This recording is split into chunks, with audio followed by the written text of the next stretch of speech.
ವಿಧಾನಸಭೆಯನ್ನ ಕಿತ್ತು ಹಾಕಿ 5-6 ವರ್ಷ ಆದರೂ ಜಮ್ಮು ಮತ್ತು ಕಾಶ್ಮೀರದಲ್ಲಿ ಒಂದು ದೇಶ ಒಂದು ಚುನಾವಣೆ ಕೂಡ ಇಲ್ಲ ಯಾಕೆ? ಜಮ್ಮು ಮತ್ತು ಕಾಶ್ಮೀರದ ವಿಶೇಷ ಸ್ಥಾನಮಾನದ 370ನೇ ವಿಧಿಯನ್ನ ನೀಡಿದ್ದು ತಿಳಿದಿರುವಿರೆ.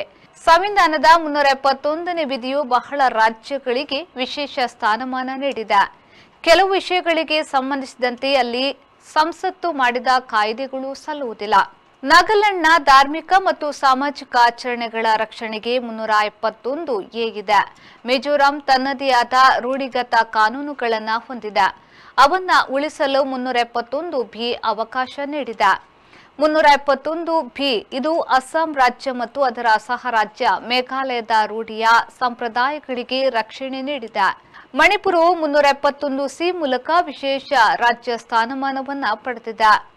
ಕೈಗಾರಿಕಾ ಮತ್ತಿತರ ಅಭಿವೃದ್ಧಿ ಸಂಬಂಧವಾಗಿ ಮಹಾರಾಷ್ಟ್ರದ ವಿದರ್ಭ, ಮರಾಠವಾಡ, ಗುಜರಾತ್ನ ಸೌರಾಷ್ಟ್ರ ಕಚ್ಗಳು 371 ವಿಶೇಷತೆಯನ್ನ ಹೊಂದಿವೆ.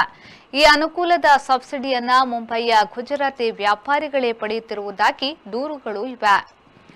ಆರ್ಟಿಕಲ್ಗಳಾದ 371 ಡಿ ಆಂಧ್ರಕ್ಕೆ, 371 ಇ ಹೈದರಾಬಾದ್, ಕರ್ನಾಟಕಕ್ಕೆ, 371 ಐ ಗೋವಾಕ್ಕೆ ಕೆಲವು ವಿಶೇಷ ಸ್ಥಾನಮಾನಗಳನ್ನು ಒದಗಿಸಿವೆ.